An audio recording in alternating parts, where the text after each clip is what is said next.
وقال الذين كفروا ربنا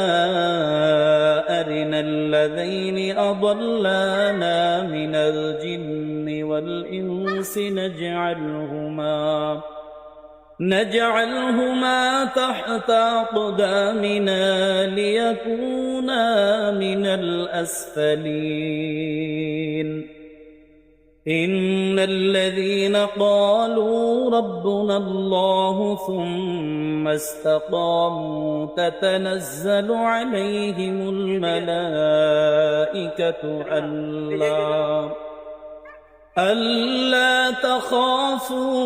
ولا تحزنوا وأبشروا بالجنة التي كنتم